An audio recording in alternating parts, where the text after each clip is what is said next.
Alam nyo kung anong lutuin natin ngayon mga kabay. Paborito ng lahat. Fried chicken. Yan.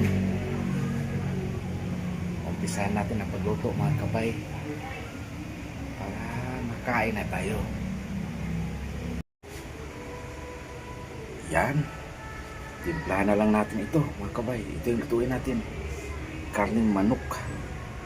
Yan oh. Talagang napakasarap nito pag ito maluto na mga kabay. Nakasalang na ang ating pritong manok mga kabay. Yan. Yan.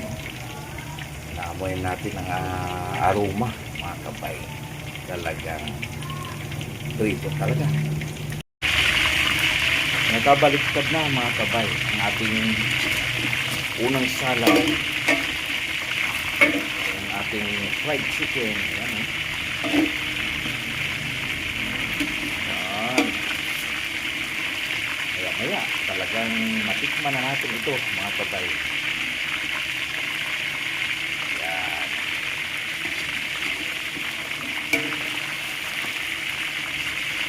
Kapit-kapit lang.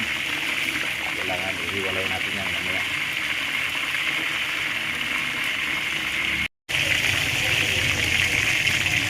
Yan, tuloy-tuloy pa rin ang ating pagluto mga kabay sa ating pritong manok. Yan talagang napaghanda natin ang sausawan ito mga kabay. Yan, ang sarap nito mga kabay.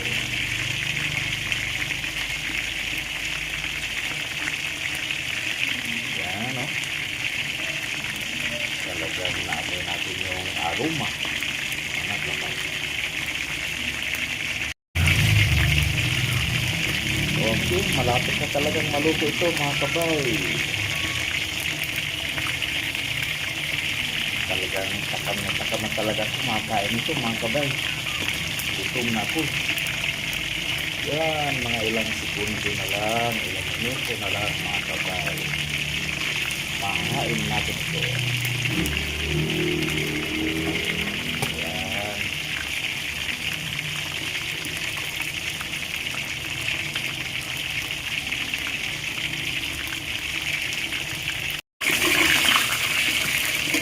Luto na mga kabay.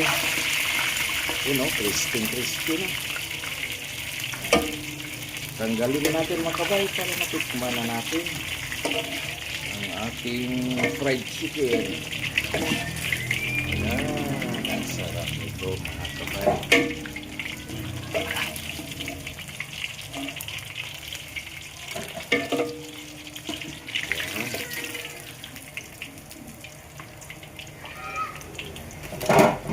Yan.